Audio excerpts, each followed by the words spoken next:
구독자 여러분 안녕하세요. 마키아벨리입니다. 저는 진행자 오창익입니다. 오늘도 변희재 대표 모셨습니다. 어서 오십시오.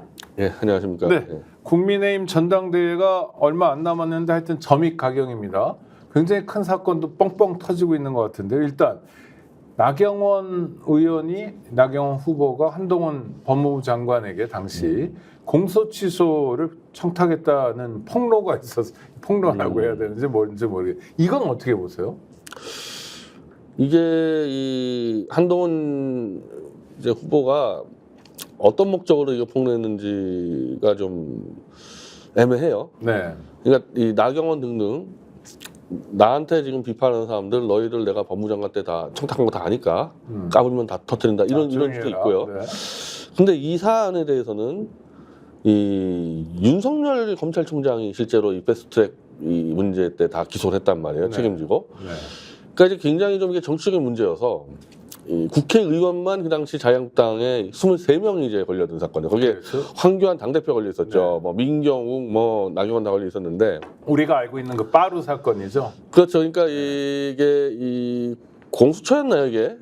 공수처법인가? 하여튼 뭐 네. 그 법에 대해서 반대를 하려고 하다가 국회 선진화법에 의해서 이제 싸그리 이제 이 국회법 위반이 돼버렸던 사건인데, 근데 이게 정치적인 사건이니까 경찰이 조사를 못했어요. 네. 원래는 이 경찰이 조사를 다 해서 기소 의견 올리면은 검찰이 기소만 해야 되는 사건인데 이 사람들이 일단 협조 안 했고 경찰 조사에 협조 자체 안 해버렸고, 그러니까 협조를 안 해버리니까 경찰이 조사를 안 한 상태에서 윤석열 검찰총장이 야 그럼 난 넘겨 내가 알아서 할게 이래가지고 사실상 검찰총장이 직접 다 기소해버린 사건이란 말이에요. 그냥 그때 기록이 남아 있는데 홍준표 등등이 윤석열 검찰총장을 어마어마하게 비난을 했습니다. 네, 네. 이 문재인의 개야 뭐 이런 수준의 비난을 할 수밖에 없지 않겠어요, 이게 사실은. 그리고 이제 이걸로 결국 이제 이 자유한국당을 다 괴멸시키려고 그런다. 엄청 용기로 했던 사건인데 이걸 다시 소환된 거예요. 이 사건이 소환돼 버린 겁니다. 그래서 사실 한동훈이 실수한 걸로 좀 돼 있잖아요. 네. 실수한 걸로 돼 있는다 생각해서 메인 비난을 퍼부니까 그리고 사과도 했어요 나중에. 네, 선거를. 근데 결국 한동훈이 뭐라 그랬냐면은 이거는 윤석열 대통령이 한 사건이다. 알고 계시죠? 그러니까 네. 막 비난을 하다가 이게 멈춰섰습니다. 네. 근데 지금 이런 건이 여러 건이 있는데 결국 한동훈에 대한 지금 수많은 공격들 중에서 윤석열과 한동훈이 공동으로 했던지 아니면 윤석열이 주도하고 한동훈은 따라만 갔던지 그런 사건들이 많이 있어요. 그렇죠. 근데 범보수 진영의 전략은 윤석열과 한동훈을 분리시켜서 예를 들면 박근혜를 구형을 30년을 했다. 박근혜를 수사했다. 이거 다 한동훈이 다 한 거라고 막 밀어붙이고 했단 말입니다. 그러니까 한동훈은 나는 중간 간부였을 뿐이고 대통령이 다 했다고 지금 막 떠들어대서 그 얘기도 더 못해요. 이제 네. 그 얘기도. 그리고 이제 이 사건도 알 거야. 나경원이 모를 리가 있습니까? 그 당시에 검찰총장이 주도했던 사건인 거를. 그러니까요. 그러니까 이것도 윤석열이 했다. 그러니까 니네들이 지금 나를 비난하는 거에 거의 대부분은 윤석열이 한 건데 대통령한테 뭐라 해봐라 그러면서 사실 한동훈이 다시 주도를 하게 되는 역전해버리는 그렇게 돼버렸죠. 아니 그러니까 이게 여러 가지 섞인 일인데 첫째는 공소 취소를 청탁했다는 거는 사실상 범죄 또는 범죄 준한 일이 아닌가라는 네. 쟁점이 하나 있어요. 이건 문제잖아요. 그러니까 정권이 바뀐 다음에 여당 그때는 뭐 국회의원은 아니었을 것 같은데 그 여당 인사가 법무부 장관에게 소를 취하해달라 범죄가 있었는데도 이건 문제죠. 근데 이게 나경원 의원이 지금 이거를 제대로 못 얘기하는 이유가 이거 만약에 사석에서 얘기했으면 어떻게 얘기했습니까? 사석에서 얘기했다 그러면 아니 뭐 그냥 좀 해봐. 아니, 뭐 아니, 그게 아니라 네. 윤석열하고 당신이 그때 이제 윤석열 검찰총장이고 이제 한동훈은 그 당시에 이제 최측근 아니었습니까? 네. 당신들이 문재인 정권에 잘 보이려고 정치 보복한 거 아니냐. 근데 이제 우리 당에 왔으니까 이거에 대해서 취하는 게 맞지 않겠냐. 이렇게 얘기했을 거 아니에요, 나경원이. 그렇죠. 네. 근데 그거를 얘기해버리면은 네. 자기들이 만든 대통령이 실제로 문재인 정권의 사냥개였다는 걸 얘기해야 되니까 나경원이 말을 똑바로 못하는 거야, 이 부분 대해서는. 그러니까 제가 볼 때 이거는 이 흔히 말하는 단순 청탁은 아니에요. 네. 충분히 얘기할 만한 건이에요, 이거는. 니네가 기소한 거 아니냐, 저쪽에 있을 때. 근데 니네가 일로 왔으니까 정치 보복에 의한 기소니까 취하해라. 요걸 충분히 할 수 있거든요. 근데 한동훈이 이게 까버렸을 때 그렇게 되면은 윤석열을 비판해야 되니까 나경원은 여기서 멈춰버린 거죠, 이게. 또 하나 사과를 이제 SNS에 했어요. 한동훈 후보가 그것에 대해서 또 TV 토론이 열렸는데 원희룡 후보가 주도하면서 SNS에 올린 사과 받냐, 심경이 어떠냐 그러니까 나경원 의원이 한방 매겼는데 이 사람은 당 대표는커녕 당원 자격도 없다. 이건 어떻게 보십니까? 저는 그 사과문이 윤석열밖에 안 보였어요. 아, 나머지는 다 그냥 헛소리고. 네. 아, 니들이 봐야 될 세 글자는 윤석열이 했는데 왜 나한테 그러냐. 이 한마디에 평정 냈다고 보고 나경원도 알겠죠. 그러니까 맞아, 한동훈 얘기가. 네. 윤석열한테 항의해야 될 사건이에요, 이거는. 그렇죠. 그 한동훈이 빠져나가고 나경원은 윤석열을 비판하지 못하니까 부글부글 끓고 있는 거고. 그래서 이 문제도 마치 지난번에 김건희 문자 가지고 공격하다가 역습을 당하지 않았습니까? 네. 저는 한동훈한테 역습 당했다고 봅니다, 이거. 이 이른바 범보수 세력이. 그러면 한동훈 후보가 일부러 의도적으로 이 얘기를 꺼냈다. 그러니까 두 가지예요, 목표는. 하나는 네. 얼마나 많은 인간들이 청탁했겠습니까, 법무장관 때. 그렇죠. 너희 까부면 죽어, 이거 하고. 너희들 나 자꾸 까면은 이게 윤석열과 연결된다. 조심해라, 이거 이 부분에 대해서 두 가지 경고가 다 먹혔다고 봐야죠. 현 대표는 그렇게 생각하시는데 일부에서는 한동훈 씨가 검사 시절에 태를 못 벗어서 실언을 한 거다 이런 분석도 있는데 이렇게는 안 보시는 거예요? 아니 실언을 했을 수도 있는데 네. 문제는 지금 한동훈이 그러면 지금 이 실언으로 위기에 몰렸냐? 아니 엎어치긴 했다고 봐요 저는. 네, 저는 오히려 지금 나경원이나 원희룡 쪽이 몰렸다고 보거든요. 네. 윤석열 대해서 말이 못하지 않습니까? 그러니까 지금 어차피 대표는 한동훈인데 그 세력 균형이랄까 그 지지도 이런 게 지금 뭐 흔들리거나 하는 상황은 아닌 거죠. 한동훈 자체에 대한 의구심은 있는데 그렇다고 나경원 원희룡에 대한 또 믿음도 없기 때문에 네. 그냥 그대로 가는 흐름으로 그대로 가는 흐름으로 돼 있고 그리고 이제 시간이 가면 갈수록 지금 이제 이 원희룡이나 나경원의 전략은 한동훈이 윤석열을 배신했다고 계속 떠들어대는데 네네. 실제로는 이제 가면 갈수록 한동훈과 윤석열은 원팀이었다는 얘기만 자꾸 나오는 거 한동훈 입에서는 계속. 그렇죠. 아니 사실이 그쵸. 그렇죠. 그러니까 사실이. 우리 둘은 같이 했었다. 그리고 한동훈이 단독으로 방송 나오면요, 그걸 더 세게 얘기하는데 네. 나는 윤석열과 함께 생사를 넘나들면서 여기까지 왔다. 쟤네들은 뭐가 한 게 있냐? 내가 제일 잘한다 윤석열 대해서. 내가 제일 잘 지킬 수 있다. 이런 얘기가 더 설득력 있어 보이더라고 제가 보더라도. 그리고 사실은 제가 짚고 싶은 거는. 검사라는 직업이 생사를 넘나들었다는 것 자체가 일을 잘못한 겁니다. 이거 윤석열도 마찬가지로 한동훈도 그렇고 이런 표현 자주 쓰는데 그렇죠. 검사가 생사를 넘나드는 직업이 아니고 판사가 뭐 생사를 넘나들었다. 이거 심각한 문제인 겁니다. 이거 네. 얼마나 이 위험한 조작 수사를 많이 했으면 자인하는 거잖아요. 아니 정상적으로 증거 받아가지고 기소하는데 왜 생사를 넘나듭니까 이거? 그러니까 이거는 범죄 집단에 인정한다고 보는 거고. 그 범죄 공동체 의식이 굉장히 투철하다 윤석열과 한동훈은.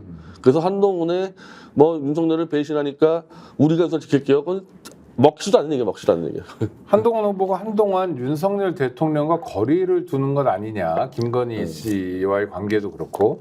그런데 최근에 나타난 모습은 변희재 대표님 말씀처럼 대통령과 나는 오랫동안 관계를 맺었고 서로 신뢰를 주고받는 관계다. 이런 얘기를 자꾸 하잖아요. 이거는 뭐 태세 전환입니까? 아니면은 상대 후보들의 공격으로부터 자기를 방어하는 것뿐입니까? 저는 그게 맞다고 봅니다. 그러니까 이 현재 차기 집권하려면은 윤석열하고 차별화해야 된다는 거는 누구나 인정하는 거예요. 누구나 인정합니다. 네네.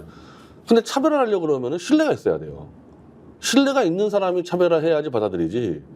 신뢰가 없는 사람이 차별하면 건 전쟁이죠. 그건 어떤 의미입니까? 그러니까 한동훈이 그 얘기를 하는데 네, 신뢰가 있는 사람의 차별화. 자기는 윤석열하고 상의해서 이거는 이런 길로 가겠다. 지금 당신 잘못 가고 있다. 이런 토론이 가능하다. 자기는 신뢰가 있기 때문에. 네네. 근데 신뢰가 없는 사람이 차별해버리면은 그거는 정권하고 완전 갈라선다는 얘기 아니겠어요. 네. 그러니까 나경원이나 원희룡은 못한다 그거를. 자기만 가능하다. 차별화가. 근데 사실은 나경원 원희룡은 그냥 윤석열 만세밖에 더 하고 있습니까 이 사람들? 네네. 한동훈만이 그래서 차별화 정도 얘기를 할 수 있는 거죠. 그 정도 신뢰라기보다는 저는 범죄 공동체이기 때문에 서로 한 배를 탔으니까 그런 건데. 그러면 여당의 전당대회는 뭐 볼 게 없는 그냥 승부는 뻔히 그러니까 제가 이제 이 전당대회를 하기 전에 저는 이제 보수 쪽 사람들 그리고 실제로 출마한 사람 제가 다 만나서 네네. 제가 짚어준 게 뭐냐면 한동훈과 윤석열을 다르게 봐서 이건 아니 박근혜를 때려잡은 건 윤석열이지 한동훈은 똘만이 아니었습니까? 이거 그렇죠. 명확한 걸 갖고 네. 한동훈이 다 했다고 뒤집어 씌워서는 아마 성공 못할 거다. 윤석열까지 같이 포함해서 치지 않으면은 그거는 메시지가 울리지도 않을 거고 역공 나갈 거다. 근데 초반에는 좀 어떻게 하려고 하다가 결국에는 한동훈 네가 다 했지 하다가 한동훈은 아니다 대통령 같이 했다 이러면서 계속 수세에 몰리고 네. 결정적으로 김건희를 뭐 한동훈이가 무시했다 그러지만은 실제로 김건희는 진중권을 통해서 계속 한동훈과 소통하고 있었고 이 범보수는 김건희하고 통화도 못했고 결국 진중권을 매개로 한동훈, 윤석열, 김건희는 원팀이고 이것만 들어간 건 다르겠어요. 그러니까 작전 전략이 대실패했다고 봐야죠. 윤석열, 한동훈을 이간질시키는 전략은 완전 패퇴했다고 봐야 되는 겁니다. 이거. 아니 그러면 윤석열 한동훈의 관계는 여전히 변 대표님은 협력 관계다, 신뢰 관계다. 자, 이게 갈등이 있다면 약속 대련이다. 약속대로라기보다는 일정 정도 밥그릇 싸움을 하겠죠. 그러니까 우리가 이 전두환 노태우 얘기를 많이 하는데 네네. 전두환 노태우가 갈등이 없었나요? 엄청난 갈등이 있었습니다. 그래서 전두환이 실제로 장세동에게 줄까 노신영 줄까까지 고민할 적이 있었는데 결국 같이 이 범행을 저지른 이 둘과 네네. 공범. 공범과 예를 들면 노신영과의 관계는 다른 거예요. 전두환과 노신영과 그렇죠. 노태우. 믿을 건 역시 노태우다. 그래가지고 6.29 사기극을 펼친 거 아닙니까? 네. 저는 그와 비슷하다고 봐요. 한동훈하고 윤석열 갈등이 있겠죠. 밥그릇 가지고. 그렇지만은 그래도 같이 범죄 저지른 인간들끼리가 훨씬 믿을만하고 아까 말한 차별화도 가능한 겁니다. 그래서 6.29 쇼를 충분히 준비할 수 있다 이 사람들은. 네네. 네. 그래서 이번에 하나 재밌는 사건이 벌어졌는데 박근혜 변호사를 했던 최명성 변호사가 네. 대통령실 민정수석으로 들어갔습니다. 네. 그 민정수석실에 수석실에 들어갔는데 지난번에 정호성 비서관이 들어갔을 때 제가 야 이거 왜 장시호 녹취록이 터지자마자 정호성이 들어갈까? 이 장시호 녹취록의 JWPC 조작에 이 정호성도 깊이 개입해 있거든요. 네. 정호성 보고 장시호 사건 막으라고 들어갔다. 저는 그렇게 봤단 말이에요. 최명성이라는 변호사는 제가 아주 잘 아는 변호사입니다. 제가 그렇죠. 보수에서 제가 그래도 가장 인정한 좀 한마디로 권력에 줄서지 않는 그런 변호사예요. 열심히 하는 변호사인데 네네. 이 사람이 로비를 통해서 거기 들어갔다는 건 나는 상상할 수가 없고 근데 어쩌다가 이 사람이 청담동 술자리에 개입을 하게 됐어요. 뉴탐사에. 그러니까 개입한다는 건 뭡니까? 그 술자리에 있었다는 겁니까? 그 사건을 다뤘다는 거예요? 거기 있었다는 얘기인데 술자리에? 네. 그러니까 원래는 한동훈, 윤석열하고 뭐 김앤장 30명 있었다, 이 술자리에 있었다 그랬는데 이거를 이제 축소시키는 겁니다. 이세창 씨가 나와서 아니 그런 정도는 아니고 자기하고 변호사 몇 명하고 한 8명이 술 마셨다. 그거를 첼리스트가 과장해서 얘기했다. 이렇게 바꿨단 말이에요. 네. 그 자리에 최명성 변호사가 있었다고 얘기를 하는 거예요. 이세창 씨는. 근데 유탐사가 전화해봤어요. 최명성한테. 자기는 아무것도 모른다. 무슨 소리냐. 자기는 이세창 씨하고 술 마신 적도 없고 자기 이름이 들어가 있다고 하면 자기는 파는 거다고 분명히 이렇게 얘기를 했었거든요. 뭐 흔한 변명일 수도 있고 또 사실일 수도 있겠네요. 근데 나중에 경찰은 최명성이 인정했다. 그 술자리에 있었던 거를.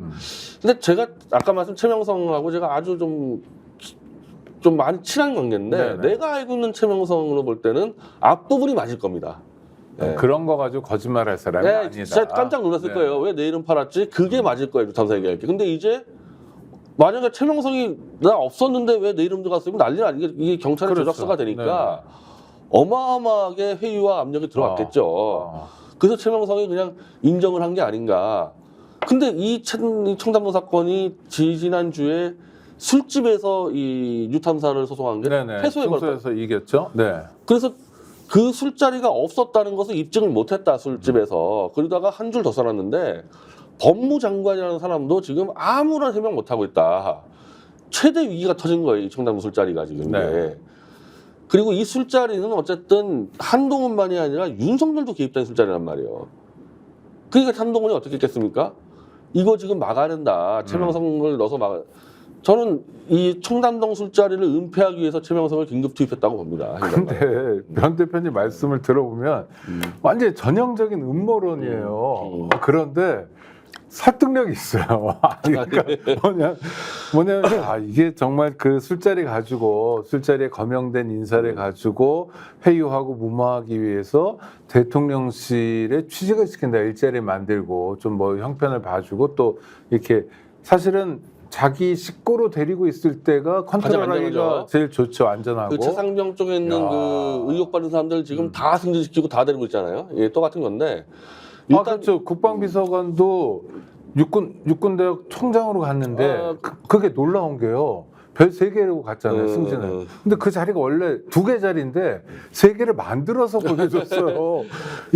이거는 이거를 문제 제기하면 음모론 같죠, 구도는. 그러나 너무 이상한 일이잖아요. 한두 가지가 아닙니다. 그러니까. 그 신범식 비서관이라는 사람들 전부 다 총선에 공천 줬다가 한 명은 당선되고 한 명은 떨어지고 차관. 네, 뭐 다 지금 그렇게 붙잡고 있지 않습니까? 그러니까 지금 현재 이 청담동 술자리가 아직도 이 강진구 기자를 기소를 못 하고 있어요.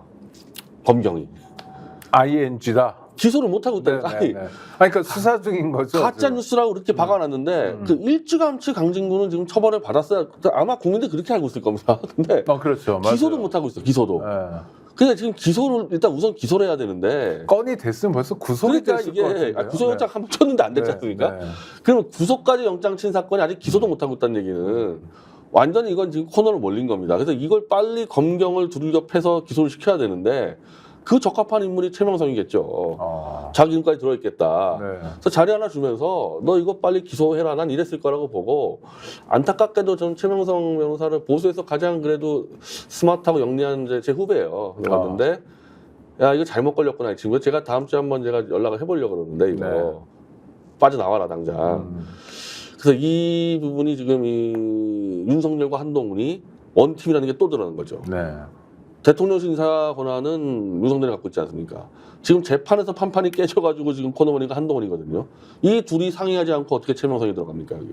근데 윤석열 대통령, 뭐 한동훈 후보 또는 한동훈 전 법무부 장관은 뭐 일종의 협력자 또는 하위 파트너라고 치고 하여튼 지금 윤석열 정권이니까 가장 중요한 인물은 윤석열 대통령인데 이분이 일을 풀어가는 방식이 상당히 음모적이다 이런 느낌이 들어요. 그러니까 뭐 최상병 사건도 그랬지만 간단하게 해결할 수 있는 사건을 한번 꼬이다 보니까 자꾸 이렇게 맞고 저렇게 맞고 이렇게 맞고 그래서 판도 벌리고 막는 과정이 좀 음모적이고 뭐 이런 건 제가 제대로 본 겁니까? 그게 이제 이 밀실에서 증거를 조작한 검사들의 수법이죠. 정치인들은 그렇게까지 못합니다. 이게 왜냐하면 정치만 하더라도 공론장에서 많이 벌어지기 때문에 저런 식으로 못하는데 이 사람들은 여전히 밀실에서 증거 조작하던 그 버릇대로 해서 너무나 많은 무리수를 두고 너무나 많은 무리수를 저거는 가면 안 되는데 저건 위험한데 하는 일들을 계속 벌여서 지금 결국 그것 때문에 코너에 몰린 거죠. 지금 사실은. 근데 이게 당장은 하나하나 막지만 쌓여가지고 넘쳐나기도 하고 지금 넘치기 일보 직전이죠. 그러면 범람하면 뚝도 다 무너져 버리는 거니까 운명은 정해졌다 봅니다.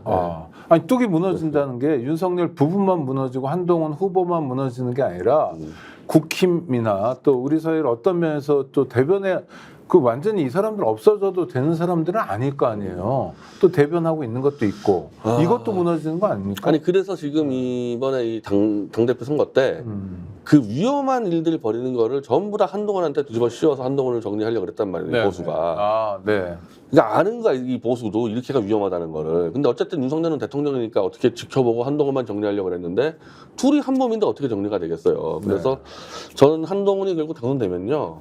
범보수 진영은 결국 윤석열과 한동훈과 결별할 수밖에 없을 거다. 다 같이 죽을 수는 없으니까. 지금 보수에서 이미 그런 얘기 정말 많이 합니다. 한민호 문광부 국장 같은 경우 아주 정통 보수인데 지금 당장 윤석열과 결별 안 하면 이제 보수는 윤석열하고 똑같이 이제 인식돼가지고 몇십 년 동안 집권 못한다 이런 목소리가 나오고 있거든요.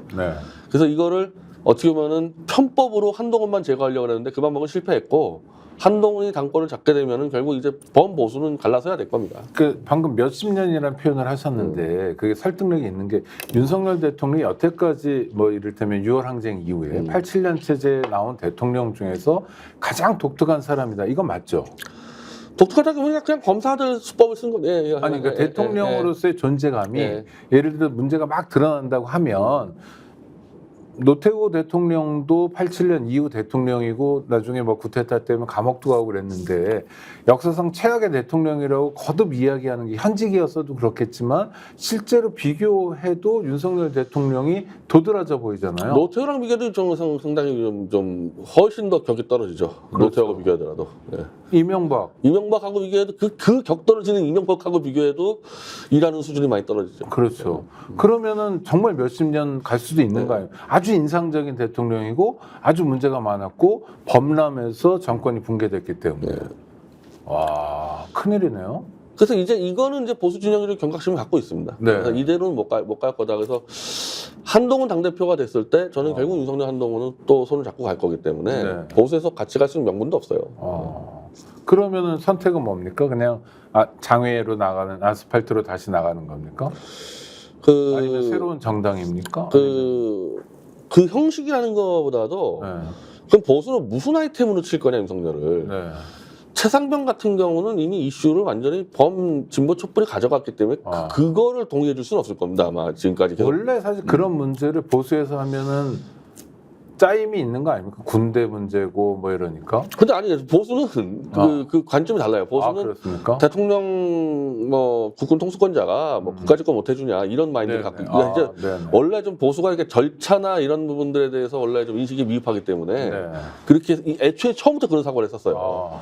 그래서 이건 안 되고 지금 김영철 탄핵에 대해서 이제 보수가 18명의 지지 성명을 발표했는데 네네. 실제 들어가면 100명의 지지선 들어갈 겁니다. 김영철 탄핵. 근데 김영철 탄핵은 결국 그러니까 탄핵 청문회가 이렇게 청문회 진행되면 박근혜와 이재용을 죽인 거기 때문에 네.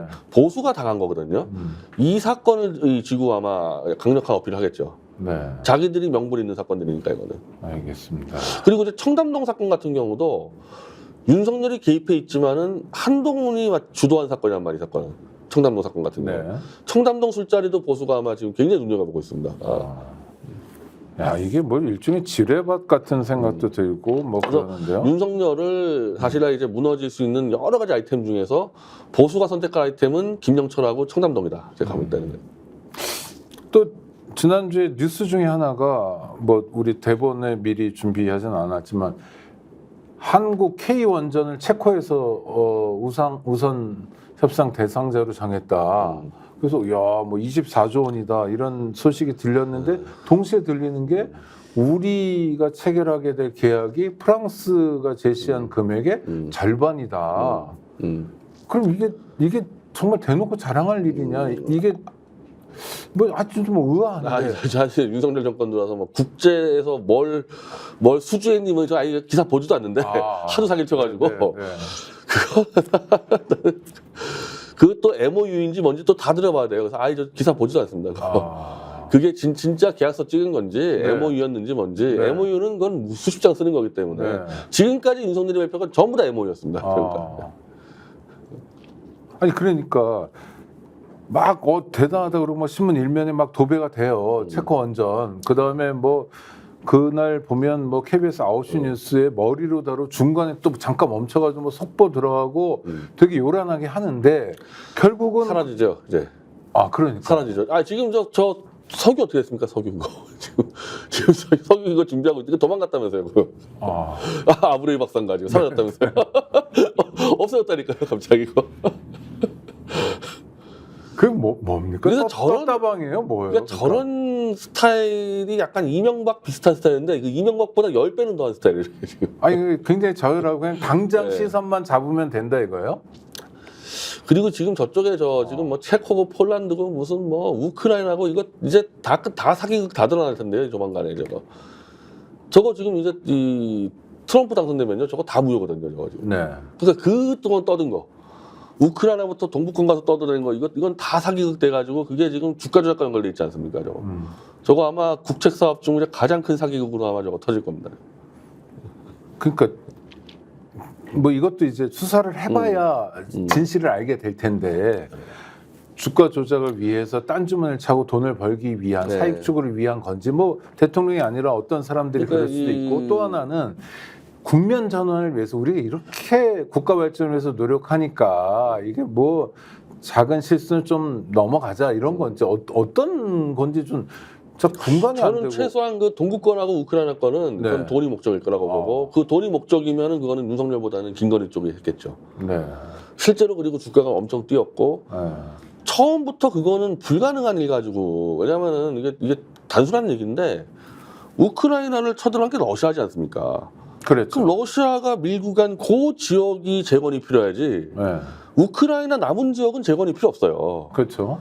재건을 하려고 그러면은 러시아가 이 먹은 지형을 다시 우크라이나가 뺏어와야 되는데 단 한 건도 뺏은 적이 없습니다. 러시아가 이미 자기 슬라브인들이 사는 지역은 다 잡아놓고 시간만 끌고 있었고 러시아가 원하는 대로 미국이 정권 교체되면은 트럼프가 되면 이걸로 끝낼 거다. 그렇게 된 거 아닙니까? 네. 그럼 원천적으로 우크라이나 재건 사업은 없었던 건데 그리고 그 지역은 나중에 주민 투표를 해서 너 러시아에서 살래 우크라이나에서 살래 러시아로 다 넘어. 예. 러시아가 90% 이상 나올 거 겁니다. 아니에요. 그러니까 네. 재건 사업은 러시아가 뺏은 지역에서 벌어지는데 그럼 없잖아요 재건 사업이. 네. 이게 있는 것처럼 계속 사기쳐가지고 주가 띄우지 않았습니까 이거. 이거 보통 사안이 아니에요 나중에 가면. 아, 심각하네요 그것도. 야, 또 하나 궁금한 거. 디올백만 해도요. 이게 계속 뉴스를 낳잖아요. 그리고 계속 얘기했던 게 대통령 기록물이라고 얘기했다가 최근에는 뭐 행정관인지 누가 돌려주라는데 깜빡했다. 이게 완전히 충돌하는 거 아닙니까? 근데 그러면 대통령 기록물을 주게 된다면 이거는 임의 처분이기 때문에 또 범죄가 될 수 있거든요. 이런 앞뒤가 안 맞는 설명을 하는 까닭은 뭘까요? 그냥 아무 얘기나 하는 아무 말 대잔치인가요? 누군가 하나 이렇게 알리바이 짰다가 이게 말이 안 된다 그러면 다시 바꿔버리고 막 두 가지 한 세 가지 한 있으면은 하나만 선택해서 해야 되는데 막 두세 가지가 섞여가지고 앞뒤 하나도 안 맞는 거죠 지금 이게 뭐 이 사건뿐이 아니라 뭐 최상병 등은 다 그렇게 되는데 그러니까 이것도 이제 이 특수부 검찰의 특성 같아요.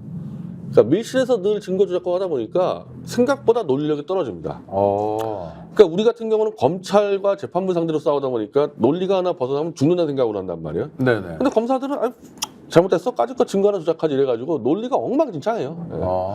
제가 검찰하고 같이 재판 붙어보면요. 네. 정말 개판입니다. 검찰이 같이 오는 이겨서 보면.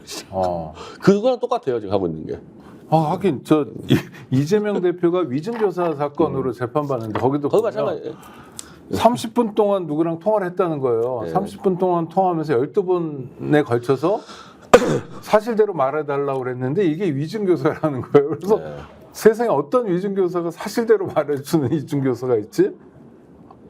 이런 조작. 그러다가 이제 밀리잖아요. 지들이 밀리면은 야 재판 그만하고 그냥 선고해. 끝. 지금 제가 지금 그렇게 되고 있는데 태블릿 조작 항소심 재판에서 얼마나 많은 조작이 많이 걸렸겠어요 저한테. 그러니까 손으로 몰리니까 그동안에 제출을 요구했던 증거 이미 신청된 증인 다 없애고 야 그냥 선고해 그래가지고 그냥 선고하겠다는 거야 다 이제. 그렇죠. 아니 왜냐면 게임하다가 밀리니까 이게 구독자 여러분께 말씀드리면 선고 전에 결심이란 걸 하잖아요. 그러니까 신문하고 그러니까 재판했던 걸 마무리하는 결심 때 구형을 하는 거 아닙니까? 근데 결심은 사실 법원에서 하기도 하지만 검찰에서 정하면 오늘로 재판 끝내자. 그럼 검찰이 뒤에서 밀어붙여 버리니까 법원은 그냥 이제 검찰 조건이니까 따라가니까 아니 완전히 이제 게임이 밀리고 이제 질 것 같으니까 야 여기서 중단하고 그냥 우리가 키워승할게 이렇게 간다니까요 지금 검찰이. 하긴 요새 뭐 그런 사건들 보면 증인 신문을 50명씩 했다가도 단박에 취소해버린대요. 그러면 변호인이나 피고인은 어떻게 방어를 합니까? 그러니까 원래는 법원이 중립을 지켜줘야 되고 저는 그런대로 대한민국 법원이 지금까지는 중립 지켰다고 보는데 검찰 정권 들어서면서 그냥 법원은 완전히 그냥 하수인 돼가지고요. 재판이 의미가 없어요. 그러니까 저희가 이제 하도 황당해서 아니 이미 저희 재판이 벌써 지금 6년째입니다. 6년 전에 채택된 증인들이 있어요. 그러니까 진짜 핵심 증인들 아니면 이걸 그냥 단칼에 없애버린 거예요. 갑자기 그냥 그 선고하겠다고 하니까.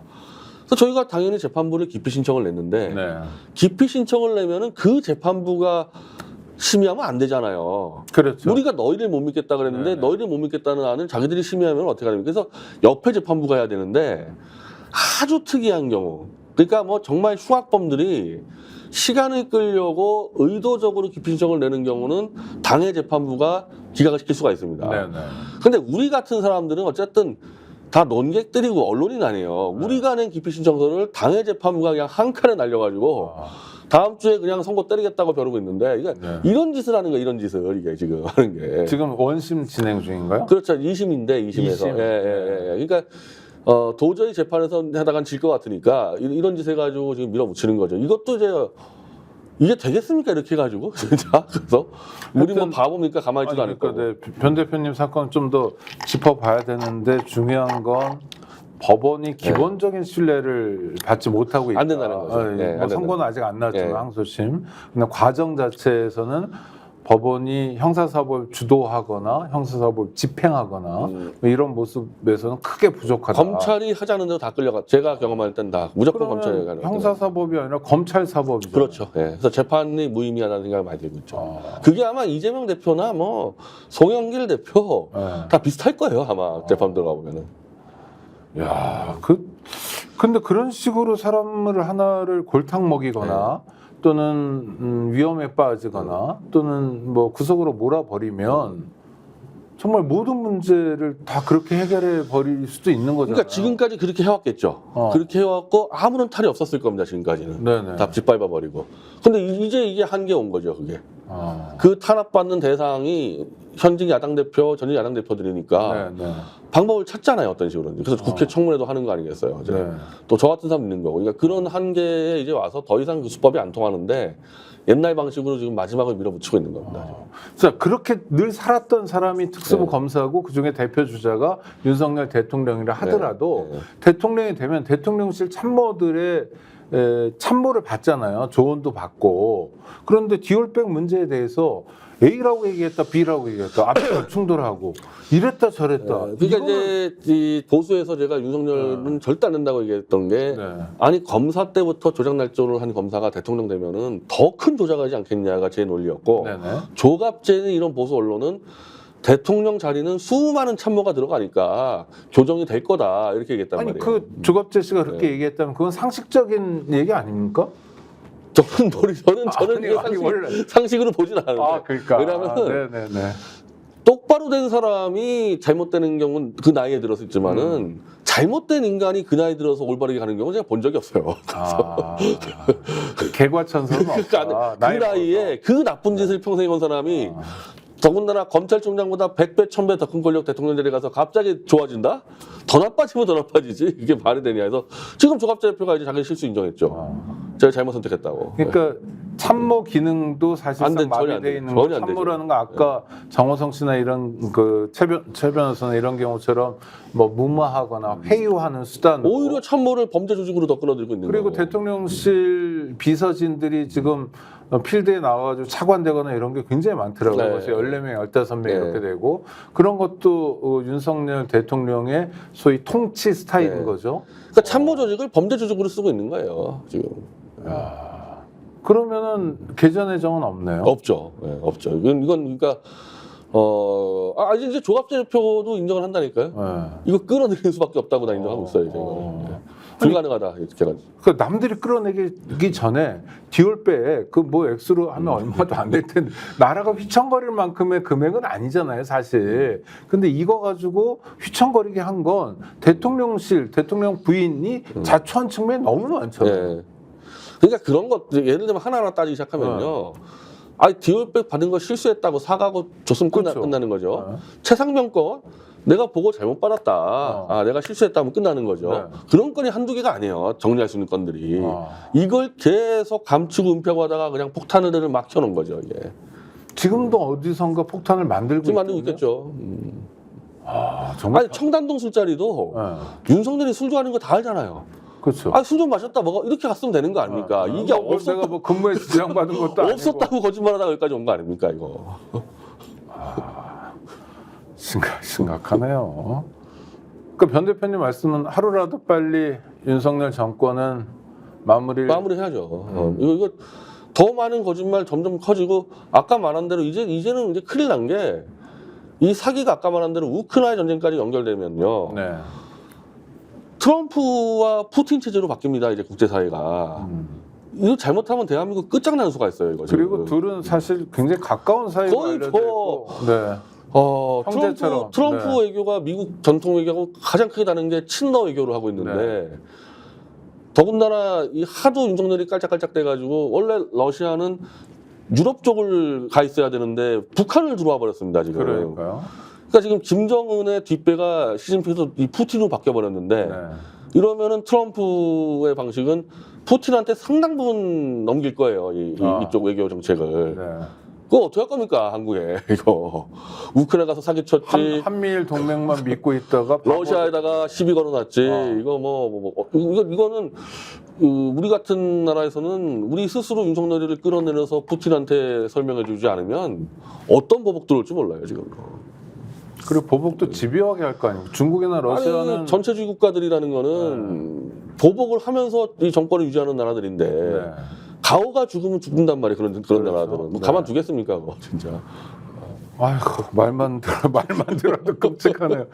우리는 지정학적 위치를 그래도 잘 활용해서 이만큼의 경제 또 뭐 산업화 또 민주화도 하고 이랬다고 자랑했는데 사실 무너질 때 한 방이다 이런 얘기를 많이 하는데 일본 같은 경우는 내각제니까 그냥 순식간에 바꾸면 됩니다. 저희 나라는. 네네. 근데 우리는 3년 남았는데 트럼프 임기가 4년입니다. 네. 그럼 트럼프 입장에서 이 동북아 해결하는 거를 아마 꽤 앞순위에 둘 텐데 윤석열 3년을 기다리겠어요? 트럼프가? 네. 그런 사람은 아니죠. 뭘 기다려주고요. 네. 그 피해를 국민이 다 받게 되니까 우리 스스로 윤석열을 안 끌어내리면요. 네. 뭐 어떤 비극이 벌어질지 모르겠어요. 지금. 하루하루가 심각한 상황이다라는 것도 확인해 보고요. 구독자 여러분, 네, 대한민국 또 대한민국 국민들의 삶, 뭐 누가 지킵니까? 우리가 지켜야죠. 그러기 위한 우리의 선택이 다가오고 있는 것 같습니다. 변희재 대표와 함께했습니다. 감사합니다.